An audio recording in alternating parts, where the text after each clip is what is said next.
All right. So I think I've caught up as much as I'm going to catch up with prayer requests tonight. You guys are awesome.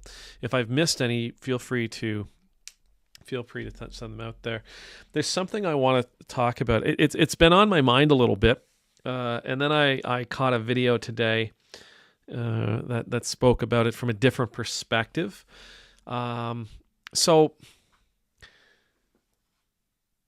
where to start? So right now there's some debate going on in the U.S. Congress and Senate about the upcoming census. And they want to add a question to the census that basically says, are you an American? Are you an American? Check this box if you are. And if you're not, don't check the box. They want to know how many Americans are responding to the census. Now, the census is supposed to be for everybody living in the country. There's no citizenship test on who can fill out the census. If you're living in the country, regardless of your status, I want to say you're even required by law to fill it out. You are here in Canada, and I seem to remember when I was living in the States, there are some who want to add a citizenship test, a citizenship question to the census.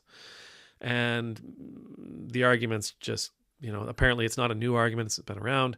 And the reason that they want to ask this question is because because lots of decisions are based on the number of people in various areas. So funding is determined by how many people are in an area. Congressional districts are drawn up according to how many people are in an area, all kinds of stuff. And the thought is, well, we shouldn't be basing our congressional maps. We shouldn't be making our decisions based around non-American inhabitants, residents, non-American residents. That's a better one. Okay. I get it. But the whole point of the census is to figure out who is here and who lives here and what are they like, right? Because there's an onus that the country should be taking care of the people who live within its borders. It's important to take care of the people who live within its borders, regardless of their citizenship.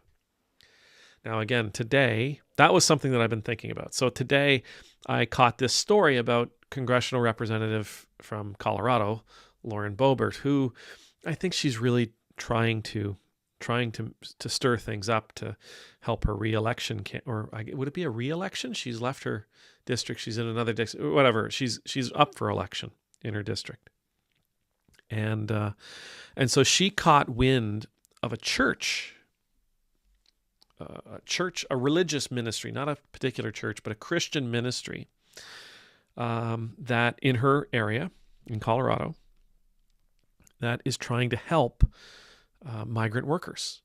So Colorado has a large number of migrant workers that they rely on, people who come to their state to do work that they can't find anybody else to do, that needs to be done for the benefit of the state and the residents of the state. But the migrant workers are actually finding a very difficult time right now finding places to live. They can't afford rents and they can't afford food, and so because of that, they're staying away. So this Christian ministry is saying, no, you come and we're going to help you. And so they're working with other Christians trying to find housing and to take care of these migrant workers. Well, Congressional Representative Boebert, well, she let her thumbs do the talking, I guess, and she was sort of rampaging against this. That this is false Christianity, and that we shouldn't be doing this kind of thing, and this is only going to help illegals and da da da da da. It's not illegals; they're migrant workers. They're there legally with the proper permits. Again, it comes back to we shouldn't be taking care of people living in our country who aren't American citizens. And listen, I know I'm a Canadian. We get the same thing here. The same, we should be keeping our money to help Canadians instead of helping refugees. And we should be taking our money to help seniors and veterans instead of helping refugees. We do the same thing here. It's the same mentality here.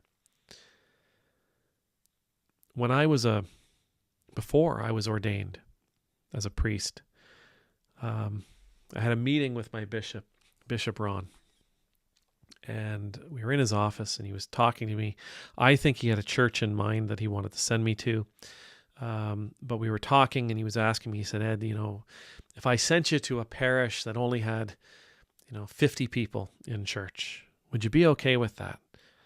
And I said, well, how many people are in the parish? How many people live in the community? And he said, 2,000. I said, well, I don't have a parish of 50 people. I have a parish of 2,000. Because it's not just my responsibility to take care of the Anglicans who are attending church on the regular basis. My responsibility as the parish priest is to take care of the parish. And the parish is not people. The parish is geography. It's my responsibility to take care of the people of the community in whatever way I can. We have a responsibility to take care of the people in our community, and it doesn't matter who they are. It doesn't matter how they're aligned. It doesn't matter their citizenship or the denomination that they practice. We have a responsibility to take care of the people in our community. The Mi'kmaq here in Nova Scotia. Again, years ago, I went to my very first synod, and we had this gentleman come. And he talked about his position with the Mi'kmaq Nation amongst the people. And I forget the name of his job, his title, but he equated it to basically caregiver. Big deal. Like it's a lot. But one of the things, and I'll never forget how he phrased it. He said, "My job is to take care of the people who live in Mi'kma'ki." And that is the way our people have always looked at it. When the English came, they became our responsibility to look after.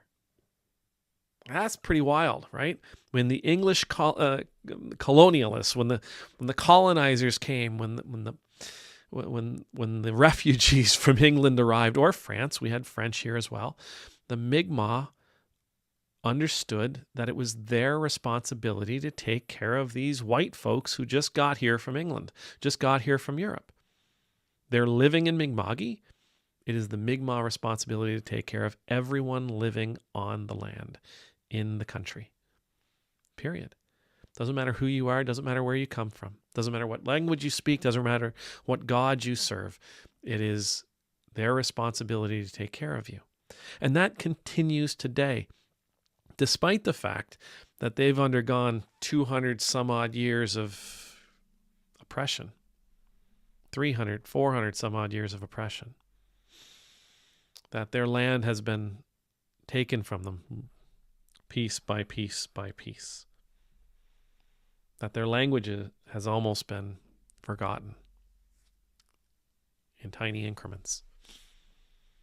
Despite everything that they've gone through as a people here in Nova Scotia and in New Brunswick, they still, right now today, see it as their responsibility to take care of the people on this land.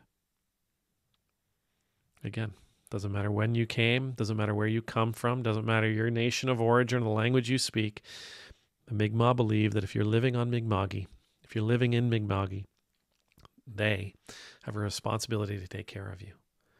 And this is an attitude we should all have. It's the attitude of the Israelites. Take care of the stranger. Take care of the foreigner. Take care of the migrants who come into your country. Take care of the people who travel through. Take care of the people who come to live amongst you. It's essential. It's good business. It is good practice. It's incredibly important. We want to take care of people. It is smart for us to take care of people, every single person. When these elected officials say we should only take care of Canadians or we should only take care of Americans, when these congressional representatives yell at Christian organizations and freak out about Christian organizations who are trying to help migrant workers, they're missing they're missing how important hospitality is to our faith. It's one of the pillars of our hospitality is one of the pillars of our faith. We are supposed to be people of hospitality towards strangers and foreigners and migrants, whether they're legal or not. It's not easy. But very little about this religious thing is easy. Very little about following Jesus is easy. It's not easy, but it is something we're called to do. It's one of the practices of love that, if we engage in it, builds us up, brings us closer to God, brings us closer to living the life that Jesus is calling us to live. When we begin to put up, we begin to start screaming about how we shouldn't be taking care of people, we're literally, purposefully, actively turning our back on God and walking away from the teachings of Jesus. Take care of everyone. Full stop. Take care of your neighbor. Full stop. Take care of those in your community. Full stop. No, there's no considerations. There's no qualifications. Just take care of them. It's been said here a couple of times tonight. The message is pretty clear. Love God. Love neighbor.